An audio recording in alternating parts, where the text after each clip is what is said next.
우리 같이 보실 말씀은 고린도전서 10장 1절에서 13절입니다.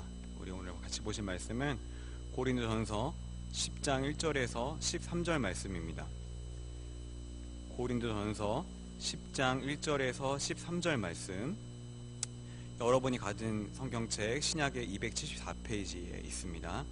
고린도전서 10장 1절에서 13절까지의 말씀입니다.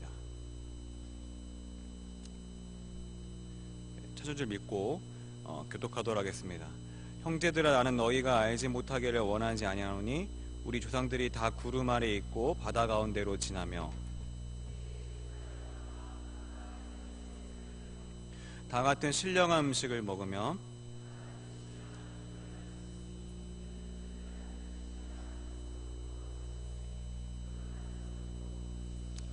그러나 그들의 다수를 하나님이 기뻐하지 아니하셨으므로 그들이 광야에서 멸망을 받았느니라.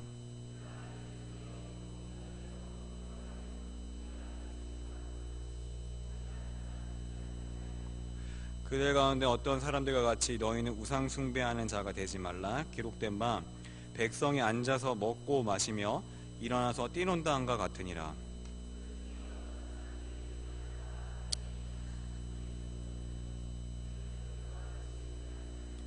그들 가운데 어떤 사람들이 주를 시험하다가 뱀에게 멸망하였나니 우리는 그들과 같이 시험하지 말자.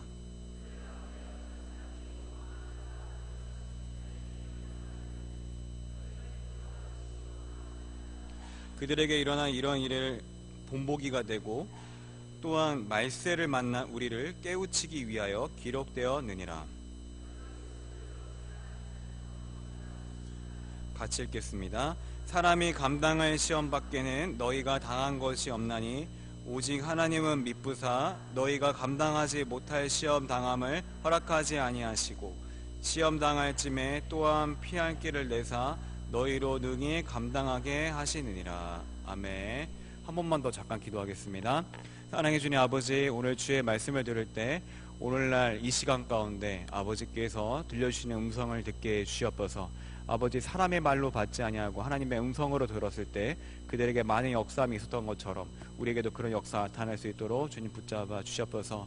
말씀을 매일 전하는 가운데 주님께서 함께 해주셔서 말씀의 능력 있게 전할 수 있게 허락하시고 아버지 뜻대로 아버지께서 원하신 대로 전할 수 있도록 담대함과 능력을 허락해 주시옵소서. 예수님의 이름으로 기도드립니다. 아멘. 네, 할렐루야. 네, 반갑습니다 여러분.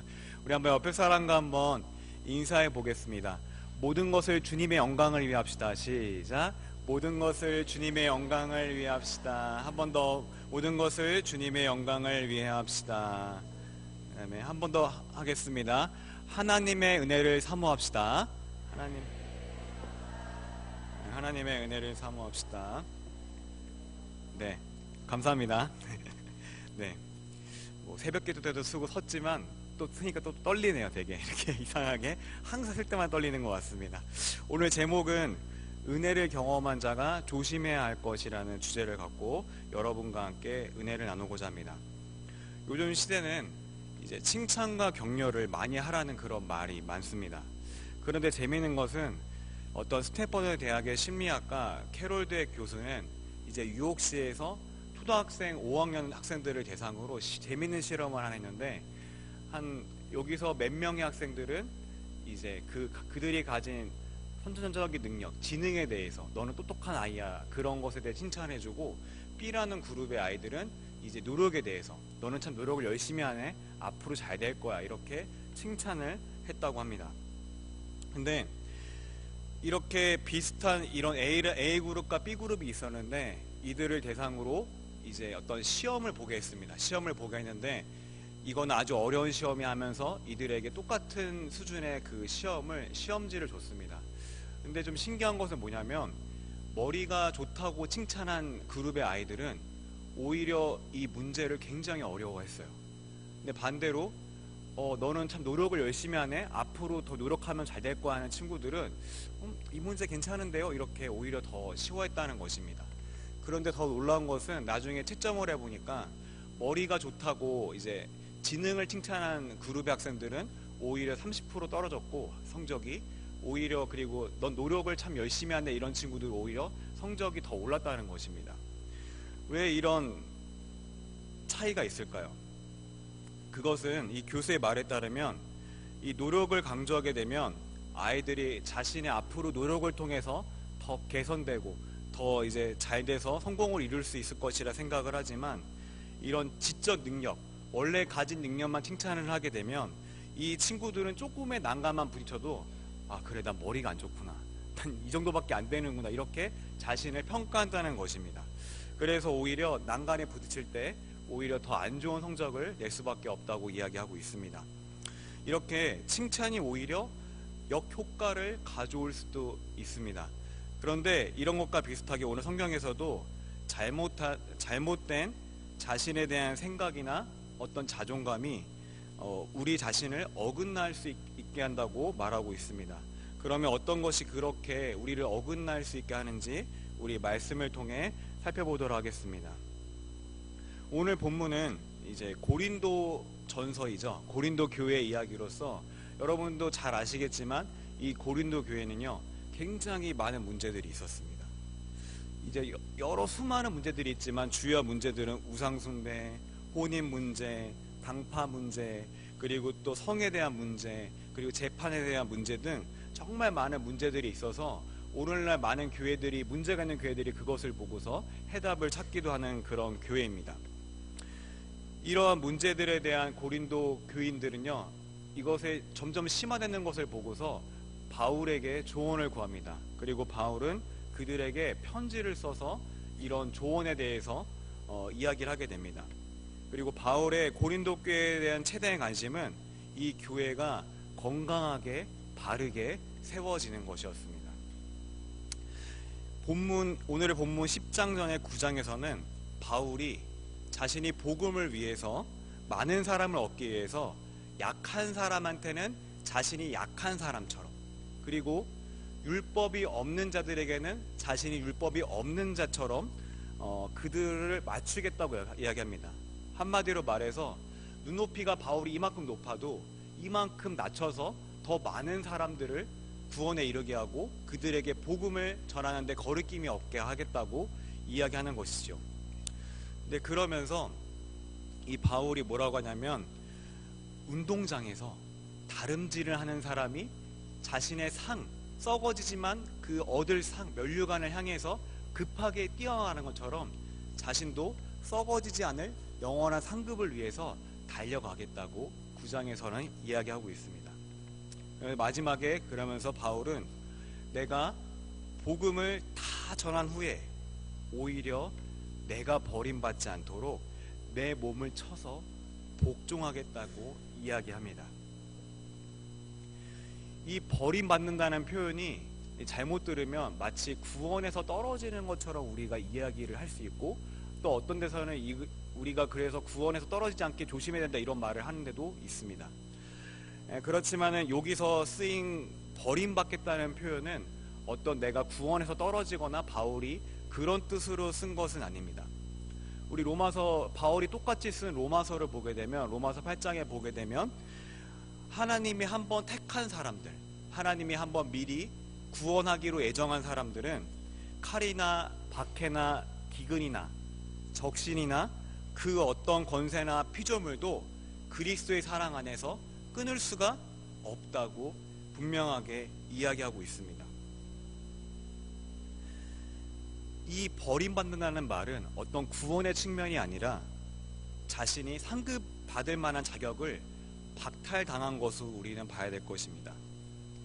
그렇지만 오해하지 말아야 될 것은 구원받은 자에게 아무런 열매가 나타나지 않고 내가 그냥 하고 싶은 대로, 이미 구원이 확정되어 있기 때문에 내가 하고 싶은 대로 막 살아야 한다는 이야기는 아닙니다. 그러면 우리가 구원파가 되어버립니다.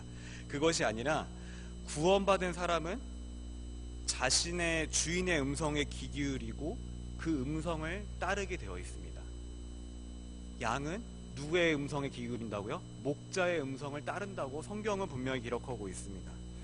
내가 만일 이러한 열매가 없고 그리고 그분의 음성에 조금도 귀를 기울이지 않는다면 정말 내가 구원받은 사람인지 한번 의심해 봐야 될 것입니다. 구원받았다고 막 살아야 한다는 것과는 우리가 분명히 구분해야 할 것입니다.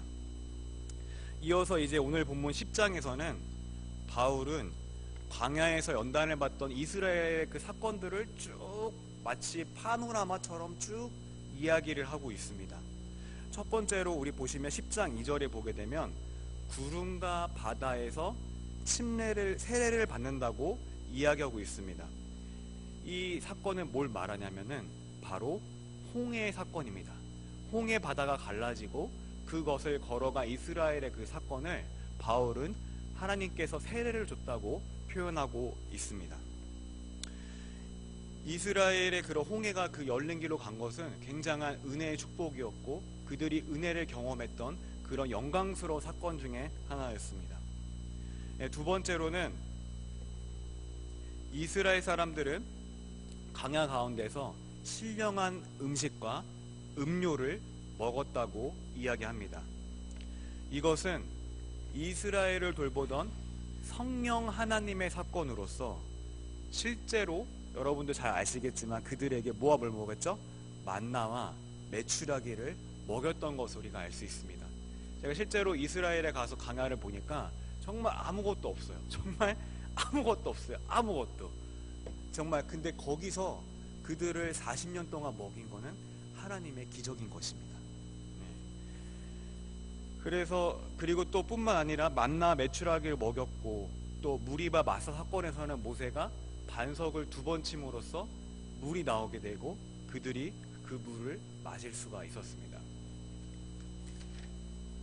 그런데 좀 독특한 것은요, 이 모세가 친 반석을 그리스도로 오늘 표현하고 있습니다. 유대의 문헌에 따르면 이 반석이, 이 무리바와 마사, 이 모세가 쳤던 이 반석이 이스라엘을 계속해서 따라왔다고 이야기합니다. 이것을 진짜 바위가 살아서 이렇게 움직이는 게 아니라 이것은 예수님의 은혜가, 예수님의 그 임재가 이스라엘, 자기가 선택한 백성과 함께 쭉 끝까지 따라왔다는 것을 볼 수가 있는 것입니다. 그들이 원망 가운데 있고 그들이 반역 가운데 있을지라도 하나님의 은혜는 그들을 버린 적이 없었습니다. 이스라엘의 이런 예수님의 은혜를 직접적으로 경험하고 체험했던 것입니다. 하지만 오늘 본문에서 정말 큰 반전은 뭐죠? 정말 큰 반전은 홍해 사건과 만나와 메추라기를 경험한 그들이, 또 그리스도를 경험한 그들 중 많은 사람들은 대부분 광야에서 멸망을 당했다고 이야기하고 있습니다. 우리도 잘 알겠지만 그들이 원망과 불평을 함으로써 그들의 1세대는 다 어디 들어가지 못했죠? 가나안 땅에 들어가지 못했던 것을 우리가 기억할 수 있습니다. 7절에서는 백성이 앉아서 먹고 마시며 일어서서 뛰놀았다. 이것은 출애굽기 32장에서 금송아지 사건을 이야기하고 있습니다. 모세가 시내산에서 하나님이 직접 써내려 가신 그 율법을 수여받는 굉장히 영광스러운, 그 어떤 신들도 그들의 율법을 준 적이 없는데 정말 그 하나님께서 직접 써준 그 율법을 수여받는 그 영광스러운 순간에 그 이스라엘 사람들은 시내산 밑에서 뭘 하고 있었죠? 시내산 밑에서 그들은 금가락지, 은가락지 다 모아서 그것을 녹여서 금송아지를 만들고, 이 금송아지가 우리를 이끌어낸 여호와라 이렇게 이야기하고서 그것 때문에 기뻐하고 즐거워했던 모습을 기억할 수 있습니다. 밑에 8절에서는 어떤 이들은 가늠하다가 23,000명이 죽었더니, 이것은 민수기 25장에서 모압 이방 여인들과 음행한 이스라엘 사건의 이야기를 이야기하고 있습니다. 이 이스라엘 사람들이 분명히 신명기 율법에는 누구랑만 결혼하게 돼 있냐면은 같은 이스라엘 동족, 같은 믿는 사람끼리만 분명히 결혼하게 되어 있습니다. 근데 이 사람들이 이상하게 꼭 다른 공동체 사람들이 더 이뻐 보이나 봐요. 이상하게. 그래서 모압 여인들을 취해서 그들과 음행하고 간음했던 모습들이 있었습니다. 그래서 그들이 모여서 회개하는 그 순간에도 한 이스라엘 사람과 한 모압 여인이 같이 음행하려고 장막에 들어가는 사건이 있었습니다. 그때 아론의 손자 비느하스가 이들을 쫓아가서 창으로 그들을 찔러서 그들이 꼬챙이처럼 배가 뚫려서 그 두 사람을 죽이자 전염병, 수많은 사람들을 쳤던 전염병이 그치는 사건을 우리는 기억할 수 있습니다. 그 다음의 사건은 여러분이 잘 아는 놋뱀의 사건입니다. 이스라엘 사람들이 모세와 하나님을 원망하자 하나님이 광야에 불뱀을 보내서 그들을 다 물리게 하셨어요. 물리니까 독에 차니까 그들이 다 죽어가고 많은 사람들이 죽었습니다. 이때 많은 사람들이 모세에게 우리를 좀 구해달라 하자 모세가 하나님께 기도하게 되고 하나님의 뜻에 따라서 모세는 그 장대에 그 불뱀 형상을 띤 놋뱀을 달게 됩니다. 그리고 이스라엘 사람들은 그것을 그냥 바라만 봐도 살아났습니다. 바라만 봐도 살아났다고요. 근데도 바라보지 못한 사람들이 있습니다. 네. 이렇게 우리도 은혜를 경험하고 이렇게 바라보는 자들이 되길 소망합니다. 네. 이 놋뱀을 봤더니 이들이 살아나게 되었습니다. 그 다음은 불평하다가 멸망시키는 자에게 멸망당했다라고 이야기가 나오고 있습니다. 이것은 어떤 한 사건이 아니라 수많은 이스라엘 사람들이 광야 가운데서 원망과 불평과 수많은 하나님에 대한 분노를 우리가 볼 수 있습니다. 광야를 진짜 그 뜨거운 날씨와 뜨거운 생활 속에서 그들이 걷다 보면은 당연히 그런 불평과 원망이 나왔을지도 몰라요. 하지만 그들이 하나님의 은혜를 경험하고도 이렇게 했다는 것이 가장 큰 죄인 것입니다. 이렇게 성경에서 오늘 본문에서 광야의 그 사건들을 성경에 세세히 기록하고 오늘날 우리에게 알려준 것은 바울은 어떤 하나님의 분명한 의도가 있다고 말하고 있습니다. 그것은 바로 고전 10장 11절과 6절에서 이러한 사건들이 오늘날 우리에게 본보기가 되고 마지막 시대를 살아가는 우리를 깨우쳐 악을 즐겨하지 않는 자가 되게 하지 않게 한다고 말하고 있습니다. 실제로 수많은 고린도 교인들은요, 이 우상잔치에 참여하기도 하고 그 연회에 참석을 해가지고 그들의 향락을 같이 누리기도 했습니다. 실제로 그 우상숭배하는 자들과 같이 섞여서 그들이 정말 우상숭배하는 자인지 정말로 그들이 정말 예배드리는 자, 하나님 믿는 자인지 구분이 안 될 정도로 그들이 너무나 타락한 모습들을 보여주고 있었습니다. 오늘 본문의 이야기는 이스라엘 사람들과 그리고 고린도 교인들과 바울에게만 해당되는 것이 아닙니다. 저와 여러분에게도 해당이 되는 사건인 것입니다. 그런 말이 있습니다. 은혜를 받으면 다 된다. 은혜 받으면 다 될 거다. 은혜 받으면 신앙생활 알아서 잘하게 될 거다. 이런 우리의 맹목적인 믿음과 신앙이 있을지 모릅니다. 근데 광야를 지나던 이스라엘 사람들은요, 은혜를 분명히 맛보았던 사람들이었습니다. 아니, 어쩌면 우리보다 더 큰 하나님을 경험했던 사람들입니다.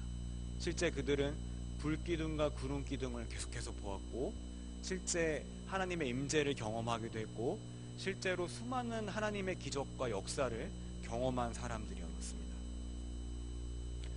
그럼에도 불구하고 그들 중 많은 사람들은 심판을 받고 징계를 받아야만 했습니다.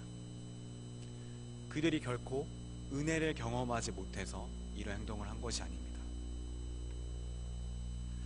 오늘날 우리도 우리가 예수님을 경험하고 하나님의 능력을 경험하고 기도의 응답을 경험했다고 해서 항상 우리 가운데 유혹이 없는 것이 아닙니다. 음행과 하나님을 시험하려는 마음과 하나님과 사람에 대한 그 마음, 원망과 우상숭배의 마음들이 생겨날 수 있습니다. 누구에게도요? 은혜 받은 우리 자신에게도, 우리에게도 생겨날 수 있습니다. 은혜 받은 저 집사님에게도, 은혜 받은 저 장로님에게도, 은혜 받은 것 같은 교육자에게도 충분히 일어날 수 있습니다.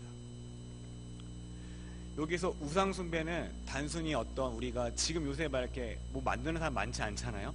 우리가 어떤 형상을 만들어서 섬기는 것만이 우상숭배가 아닙니다. 내가 하나님보다 더 사랑하고 더 아끼는 것들, 그리고 내가 하나님보다 더 높아지려는 그 마음들, 교만한 그 마음들, 하나님의 영광을 가리고 나 자신을 드러내는 그 모든 마음들이 다 우상숭배가 될 수 있는 것입니다. 우리가 은혜를 맛보고 예수님 안에 거하더라도 우리 안에 아직 죄의 불쏘시개가 남아있다고 해요. 은혜가 충만할 때는 이것이 불이 다 꺼져 있는 것 같아요. 그을림만 남은 것 같아요. 근데 조금만 그 은혜가 사라져도 그것이 활활 타오릅니다. 그것이 바로 우리의 죄악된 본성의 그 마음들입니다. 그러므로 고전에서 이렇게 말합니다. 너희가 선줄로 생각하느냐? 너희는 넘어질까 조심해라.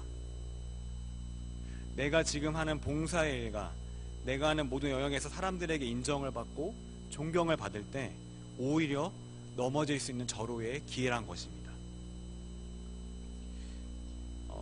제가 예전에 사역지에서 이건 고백인데 이제 사역지에서 처음 갔는데 이제 기타반도 만들고 이제 여러 가지 만들었어요. 이제 그러다 보니까 갑자기 애들이 막 6명 처음에 7명 나오다가 막 15명 막 20명 가까이 나오는 거예요. 근데 참 그게 뭐라고 참 점점 마음이 높아지는 거, 점점 마음이 주체가 안 되는 거야. 아 그래, 역시 난 대단해, 역시 난 훌륭해. 근데 그러면서 안 되는 걸 알면서도 점점 이렇게 마음이 높아지는 거예요. 그래서 제가 그사들에게 오늘 이 본문 선줄로 생각한 자 넘어질까 조심해라 이 본문을 갖고 나누려고 한 순간에 갑자기 반토막이 났습니다. 아이들이 반토막 갑자기 잘 나와야 돼 갑자기 안 나오고 갑자기 갑자기 잘 나오는 줄 알았다 애들이 사실은 잘 안 나오는 애였는데 갑자기 이런저런 이유로 안 나오고 그렇게 2년 동안 그렇게 2-3년 동안 그렇게 사역을 했는데 참 쉽지 않았습니다. 그러면서 제가 뭘 배웠냐면 참 겸손한 마음을 배웠습니다. 아 내가 아무리 열심히 해도 하나님의 은혜가 없으면 되지 않는구나. 항상 뭐든지 하나님의 일에는 하나님의 은혜를 구해야 되는구나. 이런 겸허한 마음을 배우게 되었습니다. 만약 그때 잘 됐으면은 오히려 제가 그런 마음 몰랐을 거예요. 아 나는 역시 대단해. 뭐 겉으로는 아 주의 영광을 위해 일합니다 말은 하지만 주님께 영광 돌림 하지만 속으로는 그래 역시 나는 훌륭해라고 생각했을지도 모르겠습니다. 내가 존경을 받을 때, 내가 인정을 받고, 내가 많은 사람들의 시선을 받고 스포트라이트를 받을 때 오히려 내가 넘어질 수 있는 절호의 기회임을 우리가 잊어서는 안 되겠습니다. 이런 이야기가 있습니다. 사람들은 눈앞에 보이는 큰 바위에는 절대로 부딪혀서 넘어지지 않는다. 하지만 눈에 보이지 않는 작은 돌뿌리에 걸려 넘어진다는 말이 있습니다. 보이지 않는 우리의 조금의 그 마음들, 보이지 않는 나의 조금의 교만함들이 서서히 나를 무너뜨리고 망가뜨리는 것입니다. 마틴 로이드 존스 목사님이라는 제가 되게 존경하는 훌륭한 목사님은 어떤 현장에서 한 사람이 정말 은혜를 받았는지 안 받는지 아는 방법은 그 현장에서 은혜를 받는 그 모습을 보고 그 사람이 은혜 받은 것을 아는 게 아니라 은혜 받은 뒤에 그의 삶을 통해서 알 수 있다고 이야기합니다. 그러니까 그런 거예요. 우리가 누구나 다 은혜 받는 현장에 있으면 누구나 마음이 뜨겁고 뭔가 기쁘고 뭔가 즐겁고 이렇지만 그 뒤에가 정말 중요한 것입니다. 그 뒤에 그 은혜를 지속하지 못한다면 그 은혜는 다 소용없다는 것이에요. 그렇다면 우리가 이런 것들에 걸려 넘어지지 않기 위해서는 우리가 어떻게 해야 될까요? 우리 고전 10장 31절과 33절에는 이렇게 말합니다. 한번 찾아보겠습니다. 고전 10장 31절과 33절입니다. 31절 한번 읽어보겠습니다. 고전 10장 31절 한번 읽어보겠습니다. 시작. 그런즉 너희가 먹든지 마시든지 하든지 하나님의 영광을 위해서 하라. 33절 같이 읽겠습니다. 나와 같이 모든 일에 모든 사람을 기쁘게 하여 자신의 유익을 구하지 아니하고 많은 사람의 유익을 구하여 그들로 구원을 받게 하라. 아멘. 우리가 먹든지 마시든지 내가 무슨 일을 하든지 간에 내가 직장에서 일을 하고 무슨 일을 하든지 간에 다 누구를 위해서 하라고요? 하나님의 영광을 위해서 하라. 내가 높아지고 내가 정말 어떤 큰 자리에 올라서는 것이 아니라 하나님이 높아지고 그분의 영광 때문에 이 일을 한다는 것을 우리가 항상 염두하란 말입니다. 그 다음으로 나의 유익보다 많은 사람의 유익을 위해서 해라. 특별히 구원에 관련된 많은 사람의 유익을 위해서 하라고 이야기하고 있습니다. 우리가 이런 마음으로 살아갈 때 은혜 받는 우리를 넘어뜨려는 죄의 유혹에서 피할 수 있을 것입니다. 아, 그래, 내가 하는 이 일이 내가 높아지기 위해서가 아니라 그리스도 예수의 영광 때문에 하는 것이야. 아, 그래, 내가 직장에서 이렇게 하는 게 내가 단순히 잘 먹고 잘 사는 게 아니라 하나님의 영광 때문에 열심히 일하는 거야. 이런 거를 기억할 때 주님께서 영광을 받으신다는 사실입니다. 그러나 우리가 연약하기 때문에 그럼에도 불구하고 넘어질 수도 있을까요? 없을까요? 넘어질 수도 있습니다. 죄의 유혹은 사탕보다 그리고 꿀보다 더 은밀하고 달콤한 것이어서 우리는 그것에 걸려 넘어질 때가 굉장히 많습니다. 구약의 아브라함 같은 경우도 자신의 어떤 생명의 위기 때문에, 두려움 때문에 아내를 왕에게 내어주는 약한 모습을 보였습니다. 또 요나도 하나님의 말씀에 순종하지 못하고 오히려 잘못된 길로 가는 것을 기억할 수 있습니다. 뿐만 아니라 신약에서 하나님에 대한 열심이 남달랐던 이 바울도 때로는 누구랑 싸우기도, 의견차 때문에 때로는 싸우기도 하고, 또 처음에 하나님에 대한 열심은 있지만 잘못된 열심으로 스데반을 죽이는 현장에 서 있기도 하고, 또 다메섹으로 가서 많은 기독교인들을 핍박하고 죽이려고 했던 사람이 바로 누구죠? 바로 사도 바울입니다. 또 예수님을 3년 가까이 따랐던 제자들은 어떻습니까? 그들은 완벽합니까? 그렇지 않습니다. 그들 중에 많은 사람들이 다 실패하고 무너진 경험들이 있습니다. 일단 제일 중요한 게 예수님이 십자가에 못 박힐 때 모든 제자들이 다 뿔뿔이 흩어진 것을 우리가 기억할 수 있습니다. 특히 베드로는, 가장 수제자였던 베드로는 예수님이 잡혀가던 밤에 닭이 2번 울기 전에 3번이나 그를 부인했습니다. 여러 실패 사건들이 있지만 저는 오늘 특별히 사도 요한의 사건을 전 주목해 보고자 합니다. 이 사도 요한은 12사도 중에서 유일하게 십자가에서 예수님의 어머니 마리아와 함께 예수님의 죽음을 바라본 사람입니다. 그래서 예수님의 마지막 유언 중 내 어머니라, 여자야 부서서 내 아들이 부서서, 그런 말들을, 이야기를 직접 현장에서 들었던 사람들입니다. 그럼 나머지 제자들이 쓴 건 뭐냐? 그거는 듣고 쓴 겁니다. 그 당시에 그 요한만이 실제로 예수님의 그 마지막 유언, 가상칠언 중에 한 부분을 확실하게 들었던 것입니다. 그리고 예수님의 마지막 유언 중 내 어머니라는 그 이야기를 듣고서 요한은 그때부터 예수님의 어머니 마리아를 자신의 집에서 모셨다고 성경은 기록합니다. 그런데 여러분, 한 가지 여쭤볼게요. 요한은 처음부터 믿음이 좋아서 예수님의 십자가 밑에서 예수님의 죽음을 바라보고 있었을까요? 스가랴 13장 7절에서는 분명히 예언이 나옵니다. 목자를 치면 양이 다 흩어질 것이다. 이 스가랴서의 말씀은 예수님이 십자가에 달리면 그 모든 제자들이 다 흩어진다는 그 이야기를 예표하고 있습니다. 성경은 분명히 제자들이 모두 다 예수님을 버리고 도망을 쳤다고 이야기합니다. 하나님의 예언의 말씀이 모두 성취되고 변하지 않는다는 것을 우리가 생각해 볼 때 우리는 분명한 한 가지 추론, 오류가 없는 한 가지 추론을 할 수 있습니다. 이 사도 요한은, 예수님의 사랑하는 제자 요한은 믿음이 좋아서 처음부터 십자가의 자리를 지키던 사람이 아니었습니다. 오히려 다른 제자처럼 도망치기에 바빴던 사람이었습니다. 내가 목자를 치리니 모두 양들이 뿔뿔이 흩어질 것이다, 그 예언처럼 모두 도망쳤던 사람 중에 한 명이었습니다. 그러나 그가 예수님이 숨을 거두기 그 직전에 다시 십자가의 자리로 돌아온 것입니다. 사도 요한은 예수님께 사랑받는 제자라 할 정도로 굉장히 사랑받던 제자 중에 한 명이었습니다.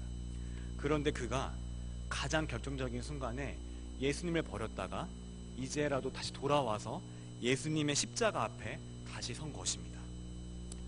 그런 그는 예수님이 죽어가는 현장 속에서 어떻게 하고 있었을까?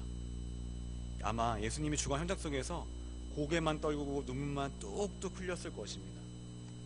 그는 잠시라도, 정말 잠시라도, 잠깐이지만 주님을 버렸다는 뼈저린 후회와 고난당하시는 주님의 모습 때문에 그 아픔 속에서 굉장히 괴로웠을 것입니다. 주님이 나를 얼마나 사랑했는데, 널 얼마나 아끼셨는데, 날 품에 끌어안고 얼마나 좋아하셨는데 내가 어떻게 잠깐이라도 주님을 버릴 수 있을까? 라고 후회했을 것입니다. 그런데 그런 그에게 예수님이 뭐라고 하시죠? 예수님은 제자라고도 하지 않고 사도라고도 부르지 않고 아무 호칭 없이 보라, 내 어머니라고 오늘 이야기하고 있습니다. 여러분, 누군가에게 중요한 것을 맡기려면요, 그 사람은 믿을 만한 사람이어야 되고 책임감이 강한 사람이어야 돼요. 그죠? 저 같아도 제 중요한 물건이 있으면 아무한테나 안 맡겨요. 굉장히 좀 믿을 만한 사람, 뭐 동생이라든지 뭐 꼼꼼한 우리 아버지라든지 이렇게 이런 분들한테 맡겨요.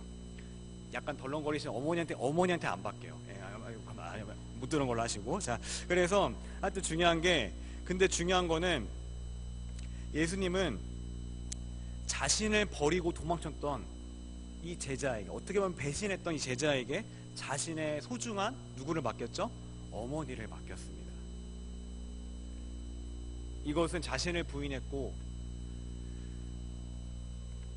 그리고 그를 떠났던 베드로에게 다시 찾아와서 조반을 먹이시면서 생선을 직접 거주시면서 그에게 내 양을 먹이라, 내 양을 치라, 내 양을 먹이라 했던 회복의 메시지처럼 요한에게도 예수님이 어머니를 부탁함으로써 회복의 자리에 나오게 만드신 것입니다. 여러분, 혹시 하나님 앞에서 실패했다고 여겨지십니까? 나는 도저히 그분 앞에 나아갈 수 없다고 생각이 되십니까? 그리고 혹시 세상에서 실패했습니까? 다시 그리스도의 십자가 앞으로 나오십시오. 그 십자가의 사랑은 깊어서 용서받지 못할 죄가 없습니다. 그곳에서 사도 요한도, 베드로도, 바울도 용서를 받고 회복을 얻어 사도로서의 사명을 감당했습니다. 만약 이런 회복이 없었더라면 이들은 사도행전은 기록되지 못했을 것입니다. 저 여러분도 넘어지더라도 다시 십자가 앞에서 회복을 경험하기를 소망합니다. 우리 결론을 맺겠습니다. 은혜를 받았다고 해서 다 이룬 것이 아닙니다. 은혜를 받은 후부터가 진짜 시작인 것입니다. 그것을 명심하고 넘어지는 것을 주의하기 바랍니다. 그리고 그것을 위해 모든 것을 그분의 영광을 위해서 하고 다른 사람을 세우기 위해서 하는 것임을 저와 여러분이 명심했으면 좋겠습니다. 그러나 그럼에도 불구하고 내가 설령 넘어질지라도, 내가 설령 주의 목전에서 쫓겨났을지라도 우리의 회복은 다시 십자가를 바라보는 데 있음을 기억하시기 바랍니다. 다시 십자가 앞에 나오시길 바랍니다. 여러분, 놋뱀 앞에서 많은 이스라엘 백성 죽어갈 때 그 바라만 봤을 때 그들이 살아난 것처럼 우리가 바라볼 때, 십자가를 바라볼 때 우리 안에 회복이 있고 소망이 있고 그때부터 하나님은 일하시기 시작합니다. 우리 그렇게 회복되는 저 여러분 되기를 소망합니다. 우리 같이 찬송가 한 장 부르도록 하겠습니다.